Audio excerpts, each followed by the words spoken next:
اچھا ایک سب سے پہلے تو میں ذرا پنجاب اور لاہور کے حوالے سے بالخصوص چونکہ بہت سے لوگوں کے بہت سے کنسرن ہیں، ہم جب ابھی ایک بریک کے بعد واپس ٹرانسمیشن میں آ رہے تھے تو میں سردار لطیف کھوسا صاحب کی ایک سٹیٹمنٹ دیکھ رہا تھا. انہوں نے کہا کہ نواز شریف ہار رہے ہیں لیپ ٹاپ سے، ڈاکٹر یاسمین سے ہار رہے ہیں، وہ اس طرح کے ابہام پائے جاتے ہیں. پھر عطا تارڑ کے بارے میں چونکہ ان کا بڑا کہا جا رہا ہے کہ ٹف کمپٹیشن ہو سکتا ہے بلاول صاحب کے ساتھ. سو ہاؤ یو سی لاہور؟ جی لاہور بڑا امپورٹنٹ ہے آپ کے لیے. 2018 میں بھی لاہور آپ کا ہی رہا تھا تقریباً اتنی زبردست پی ٹی آئی سپورٹ اور ویو کے باوجود. سو اس دفعہ کیا زیادہ مشکل لگ رہی ہے؟ نہیں، کوئی پی ٹی آئی کی کوئی اتنی سپورٹ تو نہیں تھی، پی ٹی آئی کا آر ٹی ایس تھا بس. تو آر ٹی ایس کے باوجود لاہور کے ریزلٹس کی آپ بات کریں، پی ٹی آئی کے زور کے باوجود نہ بات کریں. میرا ذاتی خیال آپ کو کیا دوں، وہ محاورہ ہے کہ ہاتھ کنگن کو آرسی کیا. جو کنگن ہاتھ میں پہنے ہوں وہ شیشے میں تھوڑی دیکھتے ہیں. یہ کل شام تک آپ کے سامنے آ جائے گا. یہ تمام جو لوگ آپ کو سنا رہے ہیں کہ نواز شریف کو ووٹ نہیں ملے گا، وہ تمام ریزلٹس آپ کے سامنے آ جائیں گے. ڈاکٹر صاحب، نواز شریف کو رزلٹ کیوں نہیں ملے گا ذرا سوچئے.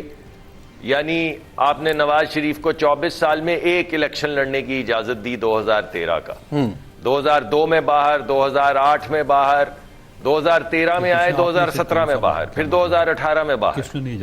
اور یہ جتنا آپ لوگ سب ٹریول کر کے یہاں اسلام آباد سے، یہ جاوید چودھری صاحب کا ایک نقطہ ہے، وہ کہہ رہے ہیں کس نے اجازت نہیں دی. جاوید چودھری صاحب میرے دوست محترم، وہ دوست بھی ہیں اور ہمارے لیڈر بھی ہیں، انٹلیکچوئل لیڈر بھی ہیں. یہ تمام لوگ جس پہ چل کے گئے سب چھا گئے اسی چوئی صاحب لیڈر قرار دے اس سے میری اور ان دونوں کی ڈاکٹر صاحب پھر میں آپ کی اجازت ہو تو آپ کا مینیفیسٹو بھی پوچھ لوں. توڑے نال دوستی برابری کی ہو سکتی، چودھری صاحب دے تو صرف تسی موتقد ہو سکتے ہو. جی رحمان صاحب، رحمان اظہر صاحب کے پاس سوال ہے آپ سیریس.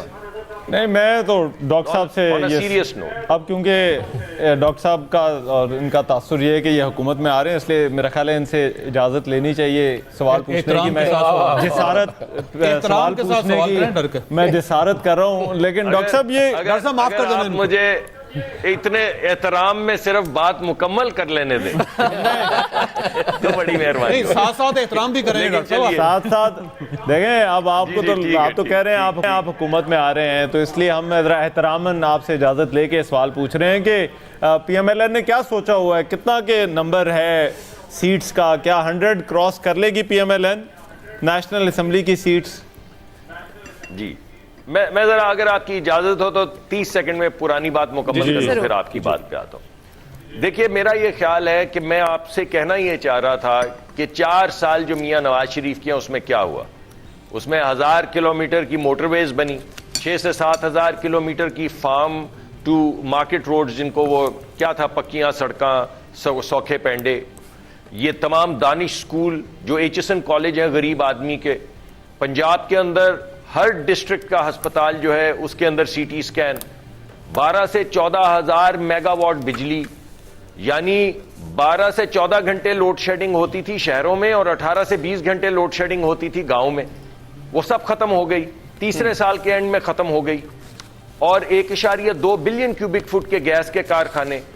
یعنی کمال نہیں ہے کہ 4 سال میں یہ سارا کچھ ہو گیا جو 60 سال میں نہیں ہوا تھا. اور آج بھی آپ پوچھ رہے ہیں کہ میاں نواز شریف جیتے گا یا نہیں جیتے گا. تو ذرا مجھے بتا دیں وہ نہیں جیتے گا تو کون جیتے گا، کس بنیاد پہ جیتے گا؟ نہیں، یہ سب کچھ ہونے کے بعد ہی آپ 2018 میں آ رہے ہیں نا الیکشن. جو پی ٹی آئی، یہ سب کچھ تو 2018 سے پہلے کر کے آپ آ رہے ہیں نا مصدق صاحب. 17 میں تو آپ کو سب گن کے بتا رہا ہوں، 13 سے 17.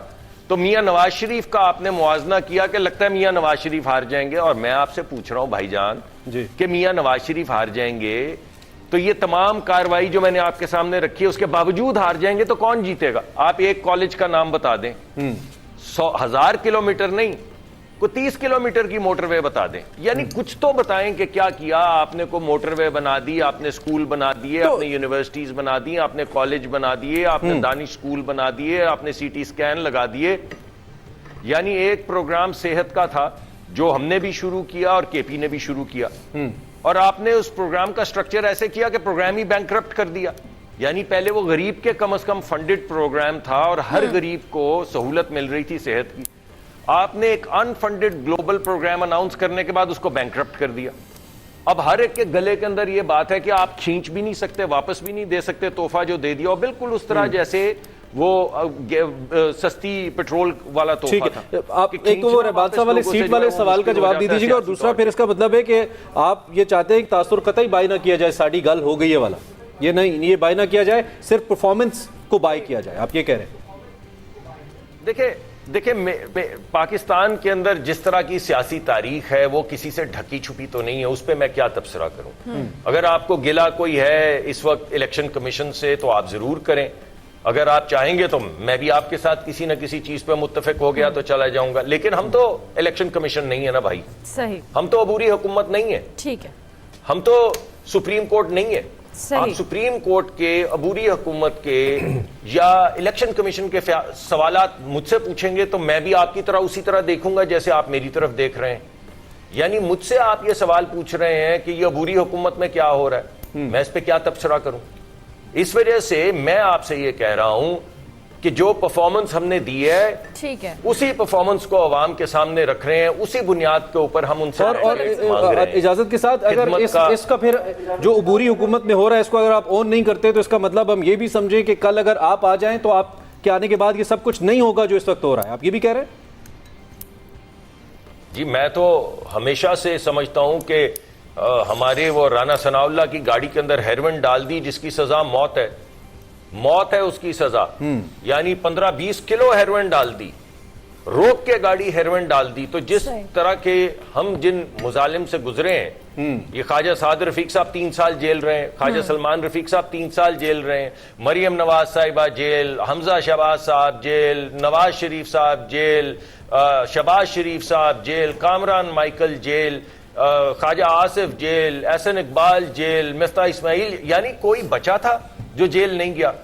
تو ہم کیوں ایسی روایت کو آگے لے کے چلیں گے؟ اور اگر آپ دیکھیں جب میاں نواز شریف نے پہلی تقریر کی ہے، پہلی تقریر جو مینار پاکستان پہ کی تھی، تو کیا کہا تھا؟ کہا تھا کہ یہ آسان نہیں ہے کہ آپ اپنی بیگم کو دفنا نہ سکیں، یعنی آپ اپنے باپ کو دفنا نہ سکیں. Performance base. مصدق صاحب خود بھی شاعری کو بڑا پسند کرتے ہیں نا، تو وہ آسان سے مجھے یاد آ گیا کتنا آسان ہے تیرے ہجر میں مرنا جانا. ابھی میں جو کہہ رہا ہوں، پھر بھی عمر لگی جہاں سے جاتے کہ ہم انتقامی، میں اس وقت یہ کہہ رہا ہوں، سوری میں آپ مجھے معلوم ہے آپ میں یہاں ہوں آپ وہاں ہیں، میں یہ پہلے وہ میں کہہ چکا ہوں پرفارمنس. اب میں یہ کہہ رہا ہوں کہ جو شخص خود ظلم سے گزرا ہو وہ ظلم ڈھائے گا. ہم یہ سمجھتے ہیں کہ اس ملک کو اب ہیلنگ کی ضرورت ہے. ملک صاحب سیٹاں دے دس دیو کنی ایکسپیکٹ کر رہے ہیں. رحمان والا سوال بھی ضرور. ملک صاحب نے 30 سیکنڈ لیے تھے، لیکن لگ رہا واقعی مجھے تو لگ رہا ہے یہ حکومت میں آ رہے ہیں، 30 منٹ لگے. 30 منٹ لگا دیے انہوں نے وہ جواب دینے میں، جس کے لیے انہوں نے 30 سیکنڈ مانگے تھے. بیورو چیف اسلام آباد عامر الیاس رانا صاحب بھی ہمارے ساتھ موجود ہیں. عامر صاحب آپ کو ایک بار پھر سے خوش آمدید. اب جس طرح سے ابھی ڈسکشن ہو رہی ہے حلقوں کو لے کر، ہم ضرور چاہیں گے اسلام آباد کے اندر بھی، چونکہ آپ کیپٹل کے اندر موجود ہیں اور مختلف حلقوں کو ہم جہاں ڈسکس کر رہے ہیں، وہاں پر جو آپ صورتحال دیکھ رہے ہیں کہ کون سا کینڈیڈیٹ آپ کو لگتا ہے یا کون سا حلقہ ایسا ہے جہاں پہ ایک ٹف کمپٹیشن دیکھنے کو ملے گا؟